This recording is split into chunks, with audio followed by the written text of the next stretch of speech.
The axe handle was slick with frost, and the first round of pine sat on the chopping block like a dare. Mara Whitethorn stood before it in a wool coat too fine for Wyoming and already ruined by ash mud and weather.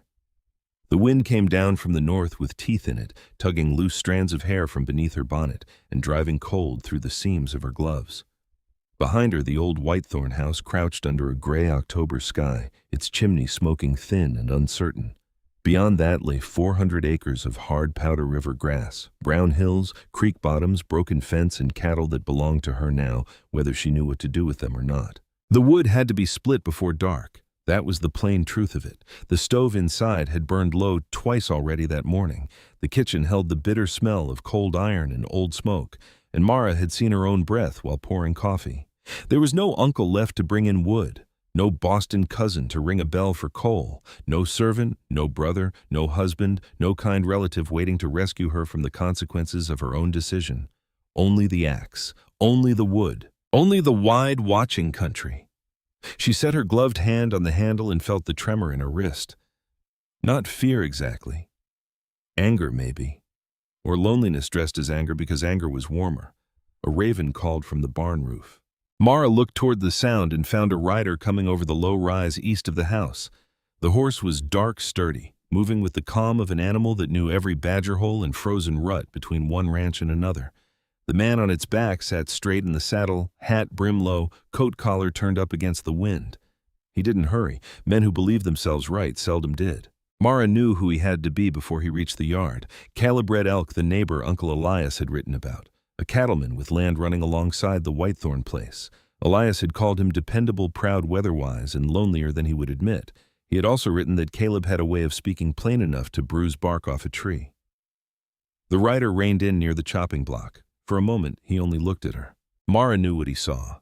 A woman from Boston in a coat better suited to Beacon Street than Powder River mud. A woman with soft gloves, tired eyes, and a woodpile that would not split itself.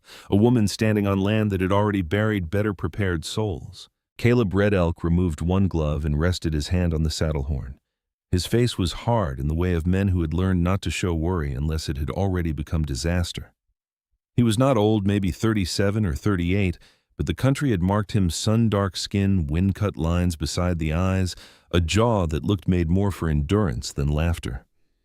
"Miss Whitethorn," he said. "I told Elias I would look in on this place if ever he was gone." Mara held the axe handle but did not lift it. "That was kind of you. Kindness is not always a soft thing out here." "No," she said, "I'm beginning to learn that." His eyes moved from her coat to the wood, then to the house, then back to her. "Then I will be plain with you because plain is a kindness in this country. Powder River is no place for an Eastern woman. This land has broken folks born to it, strong folks. Winter has not even shown its full face yet." Mara said nothing. Caleb went on steady and grave as though he had rehearsed the mercy of it all the way across the ridge. "There is no shame in selling. Elias was a good man, but he left you a hard thing. I will give you a fair price for the ranch, more than fair. You can be back east before the deep snow comes, back among people who know your ways, back to the kind of life you were made for." The words struck clean not because they were cruel, but because she had heard their cousins before. In Boston they had worn silk gloves. Poor Mara, they had said. Poor thing, such a burden after her father's affairs went wrong. Such a pity about the engagement. Such a difficult age to be unmarried. Such a relief if Uncle Charles had a spare room. Such a mercy if she could be settled somewhere. They had never called her useless. They were too well bred for that. They had simply arranged their kindness around the fact of her, like furniture, around a stain. Mara looked up at Caleb Red Elk. The wind pressed cold tears into her eyes, but she would have let them freeze there before she wiped them away in front of him. "You have ridden a long way to tell me what kind of life I was made for." His mouth tightened. "I rode over because I promised Elias. And now you have kept your promise, not if I let you stay here and watch this place eat you alive." There it was. Not mockery. Not quite. A certainty so complete it felt almost tender. Mara looked at the wood again. The pine rounds were damp at the edges, stubborn heavy from the last wet snow. Her uncle had always said wood showed a person what was inside it only after the blade came down. She gave Caleb the small, patient smile she had learned in Boston, the one she used when people mistook silence for surrender. Then she lifted the axe. The first swing was not perfect, but it was true. The blade came down with a sharp crack, and the round split clean enough to fall in two pale halves at her boots. Caleb's horse shifted. Mara set another round on the block. This time her shoulders remembered before her mind did. Uncle Elias's voice came back across 20 years and 2,000 miles. "Feet apart, girl. Let the axe fall. Do not fight the wood. Find its line."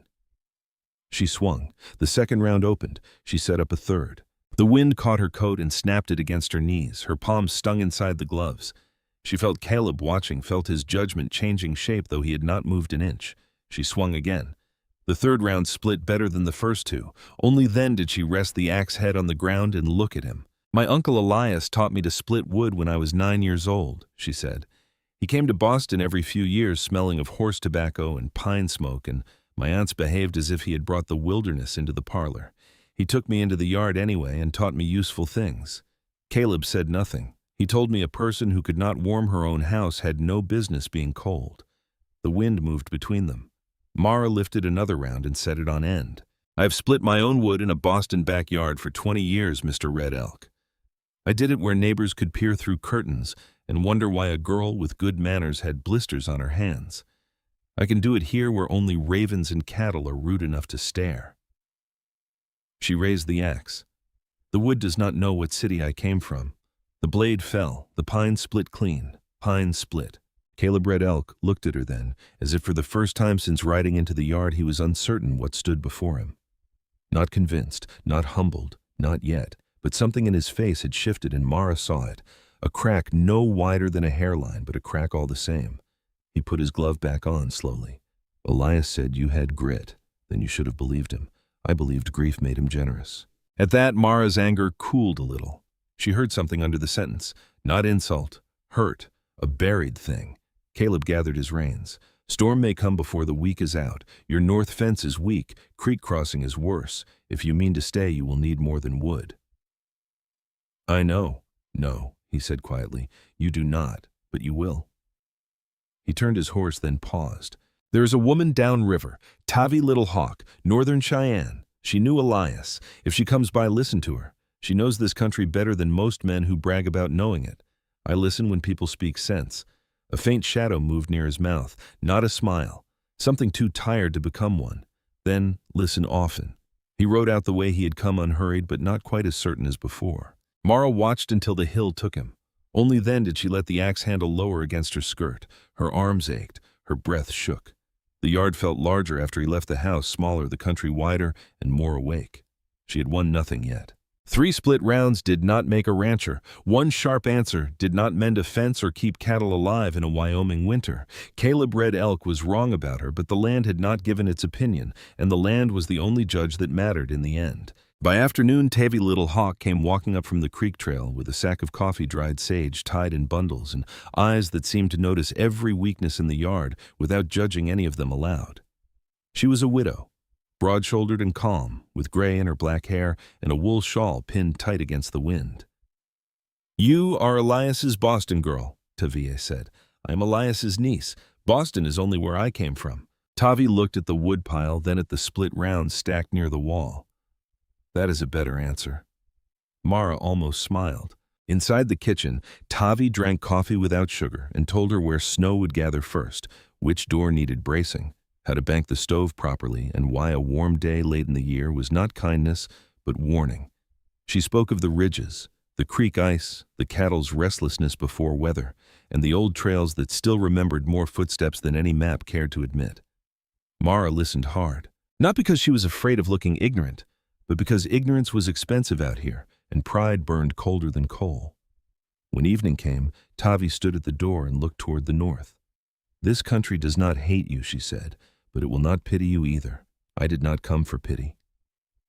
"No," Tavi said, "I can see that, but not coming for pity is not the same as being ready." After Tavi left, Mara carried split wood into the house until her arms trembled. The stove took the flame slowly, then greedily. Warmth began to gather in the room, thin at first, then steady. She stood before it and held her hands toward the heat. Back in Boston, they would be sitting down to supper under polished lamps. Someone would mention her name softly with concern. Someone would say, Wyoming was a rash decision. Someone would wonder how long she would last before sense returned. Mara looked around the dim kitchen at Elias's scarred table, the cracked blue pitcher, the rifle over the door, the letters stacked beside the lamp. Outside, wind moved through the cottonwoods like a warning being practiced. Far off beyond the darkening hills, city-bred elk would be riding home with his own ghosts beside him, perhaps telling himself she had only delayed the inevitable. Mara fed another stick into the stove. Let him think it. Let winter think it too. In the morning she would walk the north fence. By morning the frost had gone soft around the edges and the north fence looked worse than Mara had feared. She found it after following the line past the cottonwoods across a shallow wash and up toward the ridge where the wind came down without pity. 3 posts had leaned nearly sideways under winter's old pressure. 2 were broken clean at the base. A length of wire sagged low enough for cattle to step over if they had a mind to wander. And cattle, Mara was learning, often had a mind to do the one thing most costly to the person responsible for them. She stood there with Elias's old fencing pliers in one hand and his journal tucked inside her coat. The journal had told her how. The land had not promised it would be easy. A raw wind pushed at her skirts. Mud sucked at her boots. Somewhere beyond the ridge, one of the cows bawled as if giving an opinion on her qualifications. Mara looked at the leaning posts, then back toward the house, small and gray beneath the morning sky. There was no use wishing the fence mended. A wish would not hold cattle. She set down the pliers, dragged the first broken post clear, and began. By noon her gloves were wet through. By mid-afternoon one blister had broken under the cloth she had wrapped around her palm, and another was rising hot beneath her thumb. She had learned quickly that digging post holes in Powder River ground was not like turning garden soil in Boston. The earth held stones, roots, frozen seams that gave way suddenly and made her shoulder jar with pain. Still one post stood, then another. The third took longer. She tamped the dirt in layers the way Elias had written in his careful hand. Not all at once, girl. Dirt-packed lazy will heave come spring. Dirt-packed honest will hold. She was kneeling with both hands around the tamper when city-bred elk rode up. She did not look at him at first. She knew the sound of his horse now, the steady step, the leather creak, the little pause before he spoke as if he were weighing whether words would help or only bruise. "Well," he said at last. Mara drove the tamper down hard. "Good morning to you, too. That post is straight." It seemed better than setting it crooked. Caleb dismounted. He came near without taking the work from her, which she noticed. His eyes followed the repaired line, measuring without praise. He tugged once at the wire she had stretched earlier and found it tight. Then he looked at the tamped earth around the posts. "Who showed you Elias?" "Elias has been dead since spring. He wrote letters before then." Caleb's brow shifted. Mara reached inside her coat and drew out the folded journal page. The wind tried to take it, but she held tight. He wrote down more than folks seemed to think. How to bank a stove, how to watch cattle before weather, how to mend a gate hinge with poor tools and bad temper, how to set posts. Caleb took the paper carefully, as though it were not paper but a piece of the old man himself. Mara rubbed her sore palm against her skirt and looked down the fence line. A fence tells the truth about the hands that set it. Caleb glanced at her then. She did not say it proudly. She said it tired because tired was honest. The fence would either hold or it would not. It did not care if she had been insulted. It did not care if she had come from Boston. It would tell the truth when the cattle leaned into it and the spring thaw worked at the posts. Caleb folded the paper and gave it back. "It does," he said. For the rest of the afternoon, he helped her finish the line. That was the first time his help did not feel like a verdict. He didn't tell her to step aside. He did not sigh when she was slow. He showed her how to twist wire without wasting strength and how to feel tension through the pliers before the metal sang too tight. When she made a mistake, he corrected the mistake, not the woman making it. By dusk, the north fence stood straight enough to satisfy even him. Mara's hands shook when she poured coffee back at the house. Caleb saw it but said nothing. For that, she was grateful. 2 days later, a young man named Jonah Pike came up the road leading a bay gelding with one loose shoe and carrying his belongings in a bedroll behind the saddle. He was narrow in the face, long in the legs, and had the hungry look of a man who had spent the last few years staying just ahead of bad luck. "I heard there might be work," he said, looking first at Caleb, who had come by to check the fence after a night of wind. Mara stepped down from the porch. "There is." Jonah looked at her, then properly looked, and his mouth almost smiled. "Begging your pardon, ma'am. I meant ranch work. So did I." Caleb leaned against the gate and watched. Jonah shifted his hat in his hands. I can ride, mend wire, clean stalls, haul feed, and keep my drinking to town if the pay is fair. The pay will be fair, Mara said. The orders will come from me. This time Jonah did smile, though he tried to hide it. Yes, ma'am. Tavi Little Hawk, who had arrived that morning with dried yarrow and a warning about creek ice, looked up from tying a bundle near the porch rail. Her north fence is straighter than the work of men who talk twice as much, Tavia said. You want wages, you listen to the owner. Jonah's smile died into something more useful. Yes, ma'am, he said again, and this time it had weight, so Jonah stayed. With him there, the ranch changed shape, not because Mara gave up command, but because work that had been almost impossible alone became merely hard. Jonah hauled feed, patched the chicken coop, cleaned the barn, and rode the lower pasture. He made mistakes, and Mara made more. Between them, they learned which gate stuck, which cow kicked, which roof seam leaked, and which hens had the sense of drunken fools. Tavi came often enough that her path from the creek became visible in the grass.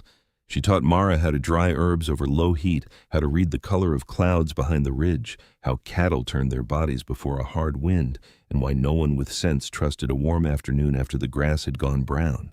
This country, speaks Tavi told her once while they watched the sky bruise purple over the west. White men often come here thinking land is quiet because it uses no English. That is why the land outlives them. Mara thought of Boston parlors where people spoke beautifully and said almost nothing true. I'm trying to listen, she said. I know, Tavia answered. That is why I keep coming. Spring pulled itself into summer by inches. Mara planted a garden behind the house, turning the soil with Jonah and arguing with him over rows, until Tavia settled it by marking the beds with stakes. Beans came up first, then onions, then a stubborn line of carrots that made Mara happier than dignity allowed. The milk cow, an ill-tempered dun creature named Mercy, by someone with either hope or humor, gave her trouble for a week before accepting her hands. Caleb kept coming over too. At first there were reasons. The creek crossing had washed out, a gate needed rehanging. Jonah had questions about a lame steer. Mara needed advice on hay. Tavi asked him to bring salt from his place. Then the reasons thinned. He would appear near sundown claiming he had been riding the line. He would stop to mention weather that Tavi had already predicted better. He would inspect the same gate twice in a week and pretend not to notice Mara noticing. One evening, after a long day, moving feed, Mara set 4 places at the table without thinking. Caleb washed at the pump. Jonah came in smelling of horse and dust. Tavi sat near the stove warming her hands, though the day had been mild. For a little while, the old house held the sound of plates, coffee-tired voices, and something close to belonging. After supper, Jonah went to check the barn, and Tavi stepped outside to look at the sky. Mara remained at the table across from Caleb. The lamp threw a soft gold light over his face, making the hard lines seem less fixed. He looked younger in the quiet. Or maybe only sadder. Why were you so sure I would fail? She asked. Caleb's hand stilled around his cup. Mara kept her voice even. That first morning, you did not know me. You saw my coat, my trunk, my city hands, and you decided the land would break me. Why? For a long moment, only the stove answered with a low tick of cooling iron. Caleb looked toward the dark window. I knew a woman once who came west from a town. Mara waited. She was not made for the wind here, or the winters, or the quiet. His voice roughened, and he drew back from whatever door he had nearly opened. The country was hard on her. I did not want to watch it happen again. Mara heard the missing name as clearly as if he had spoken it. She also heard the grief. I am not her, she said softly. Whoever she was. Caleb looked back at her. No, he said, you are not, and I hope you are beginning to see that. He gave a slow nod, as if the truth cost him something. I am. Outside, Tavi called from the yard. They found her standing beyond the porch looking north. The air had gone strangely still. Above the ridge, a long skein of geese moved low and uneven against the dimming sky. Too early, Tavi said. Caleb's face changed. Jonah came from the barn with a lantern in his hand. What is the way they are flying, Tavi said. The way the cattle bunched before sundown. The wind hiding instead of resting. Mara felt the warmth of supper leave her. Caleb looked toward the pasture, then toward the darkening line of hills. Hard weather, she asked. Tavi pulled her shawl tighter. Not tonight, maybe not tomorrow, but soon. The 4 of them stood listening to the silence. It pressed around the house heavier than wind. Mara thought of the repaired north fence, the hay stacked under cover, the garden put by the cattle not yet moved to winter ground. All summer the ranch had tested her through labor. Now the country seemed to be drawing a deeper breath. Caleb turned to her, and this time there was no condescension in his face. "Your draw south of the creek," he said. "If weather comes, mean that is where your herd needs to be." "I know," Mara said. He studied her, and she saw that he believed her more than he wanted to. Tavi looked at the ridge again. Knowing before the storm is wisdom. Knowing during it is survival. Mara folded her sore hands inside her sleeves. Somewhere in the pasture a cow bawled once into the stillness, then fell quiet. The sky turned wrong before noon. It had been a hard, pale morning, the kind that made the grass glitter with old frost and the creek smoke faintly where black water still moved under the ice. Mara had gone out early with Tavi Little Hawk to check the lower pasture, both women walking with their collars up and their eyes on the north. The cattle had been restless since dawn. They stood too close together, heads low, tails angled against a wind that had not yet arrived. That worried Tavi more than wind would have. "Animals hear weather before people do," she said. Mara looked toward the ridge. The clouds beyond it had thickened into a low iron wall, flat underneath and dark at the seams. Nothing moved in the sky. No birds, no high drifting cloud, only that heavy gray weight pressing down on the country. "How long?" Mara asked. Tavi did not answer at once. She watched the cattle, then the grass, then the strange stillness in the cottonwoods. Not long enough. The words settled cold in Mara's stomach. Her small herd was still in the near pasture, grazing on what remained before she moved them fully to winter ground. The draw south of the creek would shelter them if the storm came from the north, but the draw was nearly a mile off across uneven ground. If the blizzard struck before the herd was moved, the cattle would drift with the wind and pile against the far fence. Mara had read about that in Elias's journal. She had heard Caleb say it plain. She had listened to Tavi describe it without softening the end. Cattle could freeze standing. They could smother one another where fence and snow trapped them. A ranch did not lose animals only through wolves and sickness. It lost them through hesitation. Jonah Pike had ridden to the settlement before sunup for salt lamp oil and a hinge Caleb had promised would fit the barn door. Caleb himself was miles away on his own place with his own cattle and his own men. Tavi's mare had come up lame the evening before, favoring one foreleg badly enough that even Tavi would not risk her. There was only Mara. The first hard gust came over the ridge, then sudden and mean, carrying pellets of snow, sharp as sand. Tavi turned to her. "You have to move them now." Mara felt her heart beat once heavy and slow.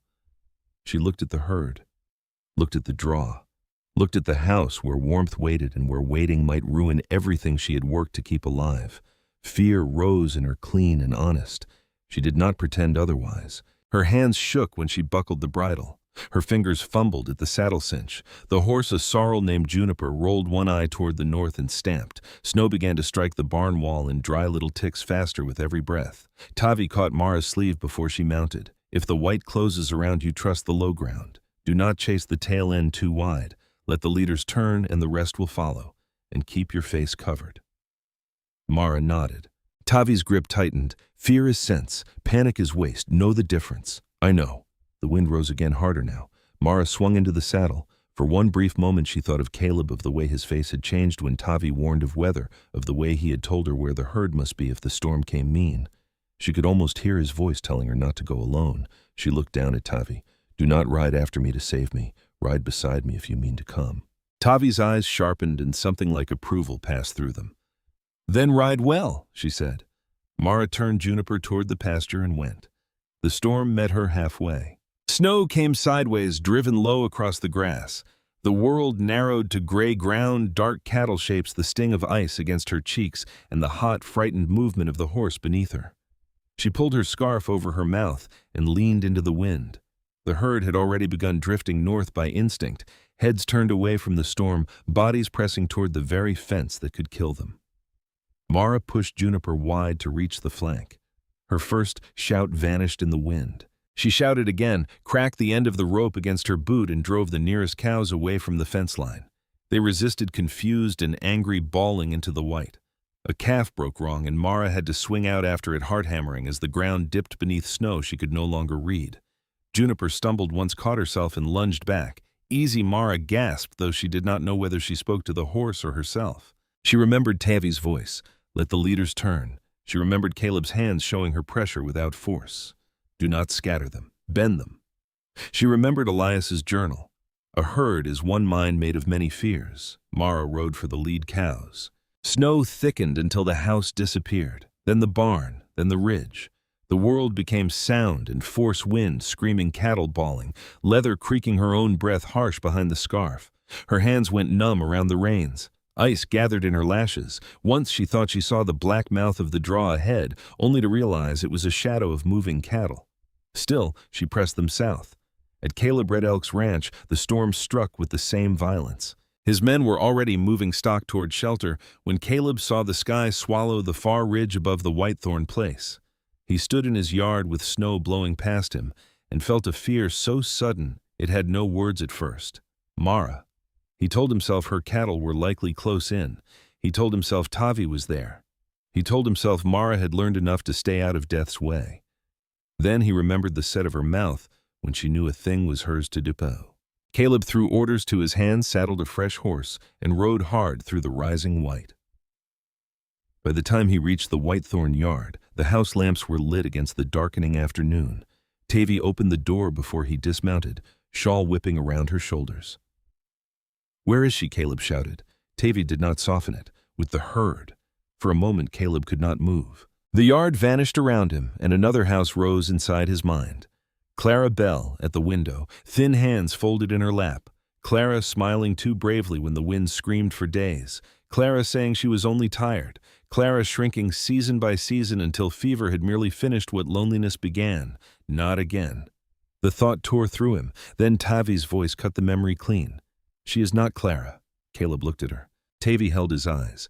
"If you ride to help the woman living, not the one buried." The words struck harder than the storm. Caleb mounted and rode. He found Mara in the white, roaring dark where the pasture fell toward the creek. Not lost, not crying out, not huddled in fear against the fence. She was on juniper hair and scarf-crusted white, driving the lead cattle toward the mouth of the draw with stubborn, frozen precision. For one wild second, Caleb could only stare. Fear changed shape inside him. It did not leave. It became something larger, fiercer, almost painful in its pride. Then Mara saw him. Even through snow and distance, he knew she recognized him. She raised one arm and pointed to the left flank where several cows were trying to break back with the wind. Caleb understood. He rode there. He did not take command. He did not order her behind him. He did not make her small so he could feel brave. He entered the work where she had pointed him, and together they bent the herd toward shelter. The storm fought them for every yard. The cattle bawled and turned. Snow hid holes and stones. Caleb's horse shouldered through drifts beginning to gather along the low places. Mara lost sight of him twice and found him again by the dark swing of his coat. Once Juniper stumbled near a washout, pitching hard to one knee.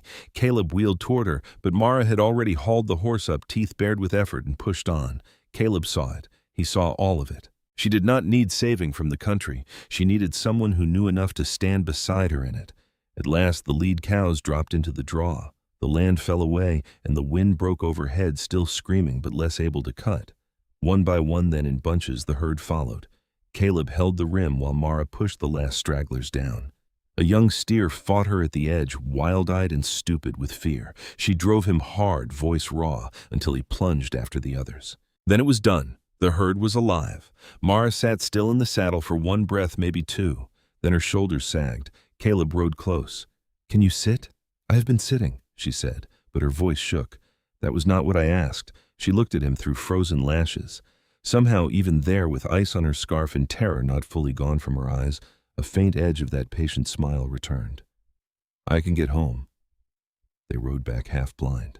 Tavi and Jonah met them in the yard. Jonah had come through the edge of the storm from town, his gelding lathered and trembling, supplies forgotten under snow. When he saw Mara nearly frozen in the saddle and heard the cattle bawling alive from the sheltered draw, something boyish and foolish fell out of his face for good.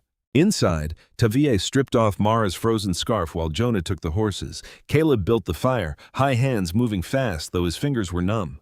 Mara tried to pour coffee and nearly dropped the pot because she could not feel the handle.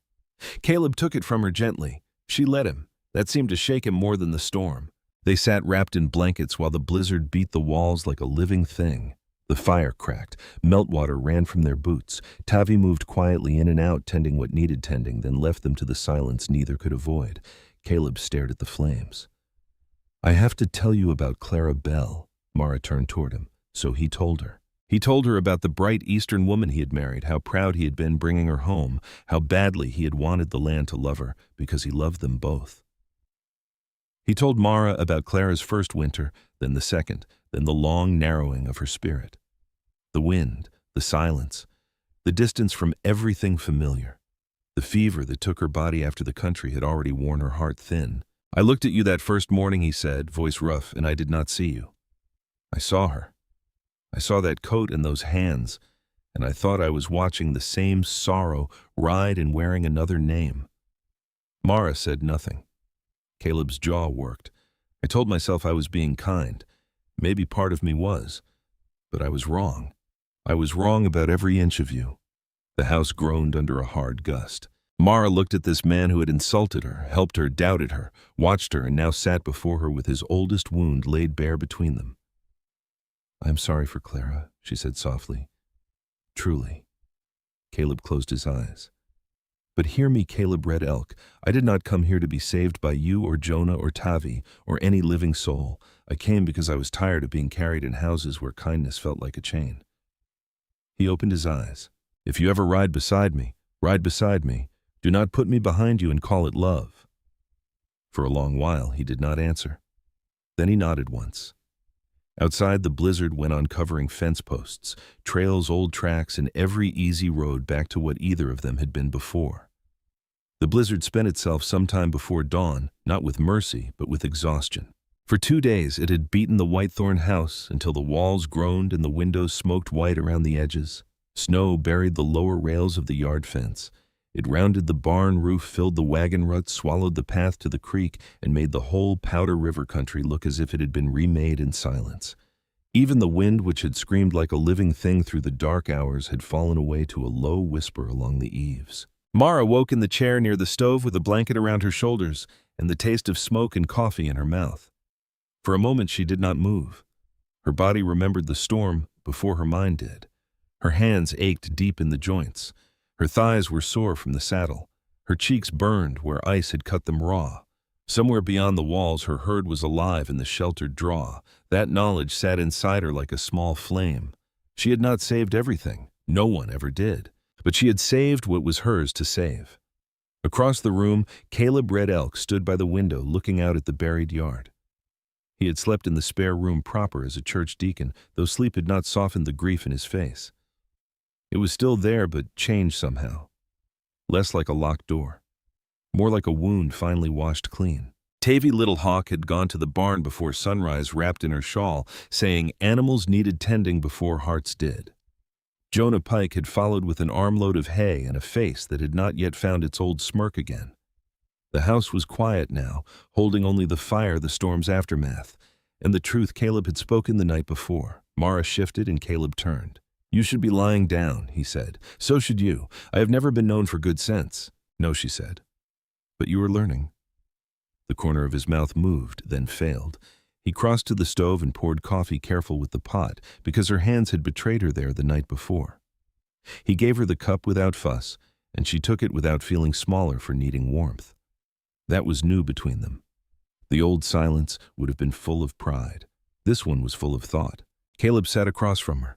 The firelight brought out the red-brown in his face and the silver beginning near his temples. He looked like a man who had ridden a long way from himself and was not certain what waited at the end. I owe you words, he said. Mara held the cup between both hands. Then say them plain. He nodded once. That first morning at the woodpile, I looked at you and decided who you were before you had the chance to show me. I saw your coat. I heard Boston in your voice. I saw hands I thought this country would ruin. I called it kindness, but it was judgment. The stove ticked softly. I was wrong, he said.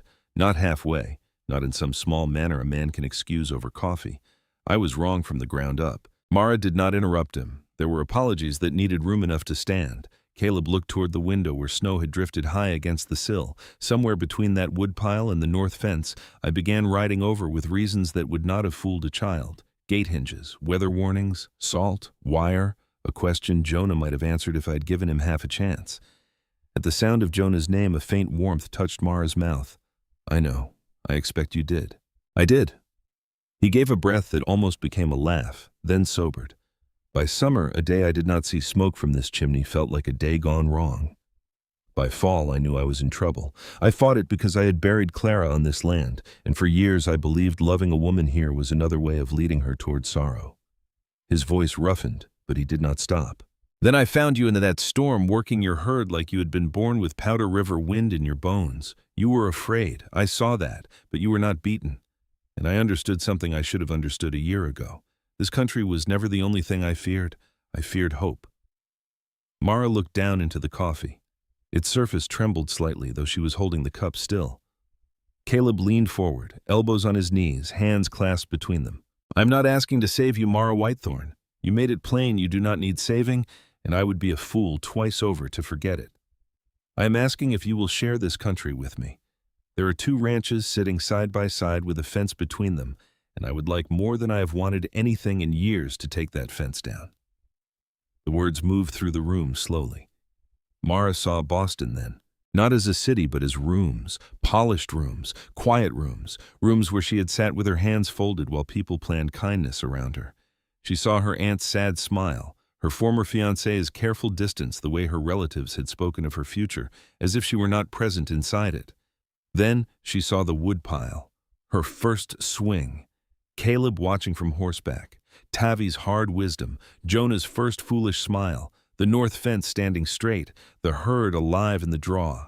And she saw Caleb as he was now, not the man who had tried to send her away, but the man who had learned the difference between standing before a woman and standing beside her.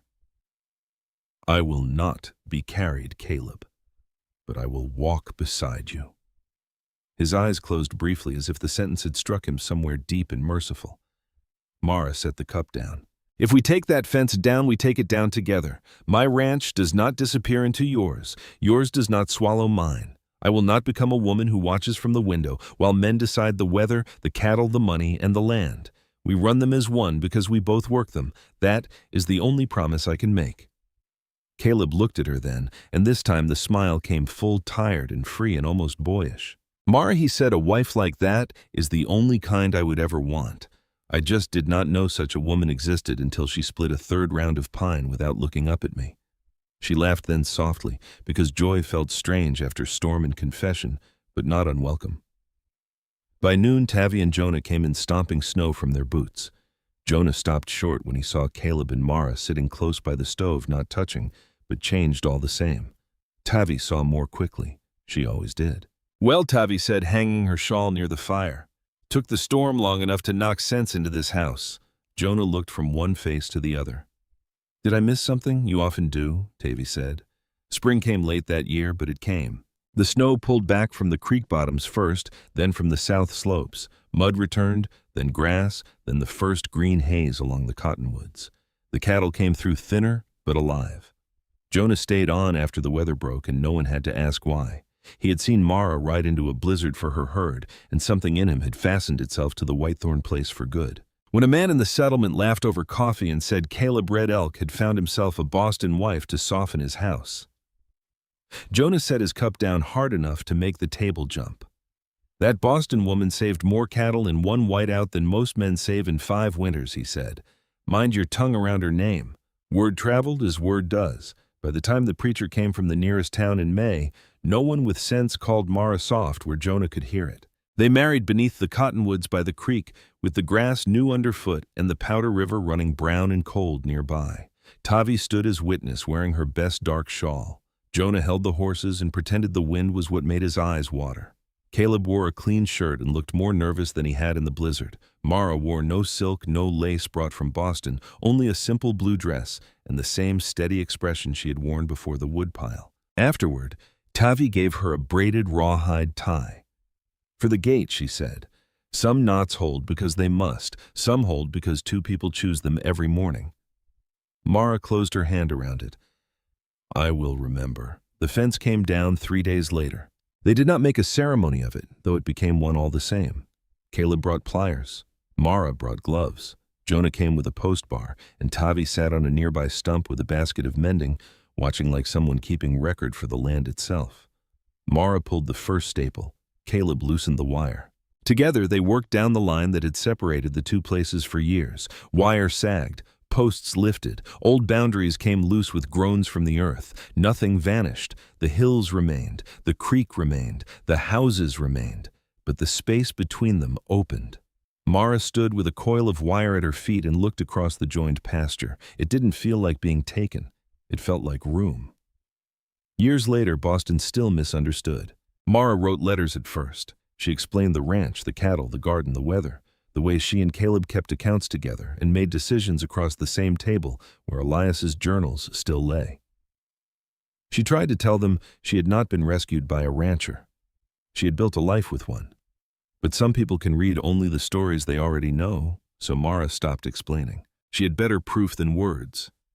Straight fence, split wood, healthy calves, winter stores, a husband who asked before assuming, and land that knew her footsteps.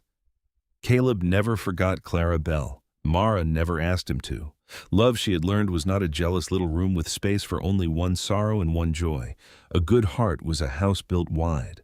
It could hold the dead kindly and still keep fire for the living. And the woodpile stayed. Even when hired hands came and Jonah grew older and took charge of more work than he admitted to wanting, Mara still split wood when she pleased. Some mornings, Caleb found her there, gray at the temples, now strong in the shoulders, setting pine rounds on the old block behind the house. He would lean on the fence rail that no longer divided anything important and watch her. One autumn day, a new young hand hurried across the yard when he saw her lift the axe. "Ma'am, let me do that for you." Caleb, passing with a bridle over one arm, stopped him gently. "I would not, son." The young man blinked. "Sir, I told her once the Powder River was no place for an Eastern woman. She has been proving me wrong ever since, and I have enjoyed being wrong more than any man has a right to." Mara did not look up. She only smiled that same small, patient smile. Then she set another round on the block, lifted the axe, and split it clean.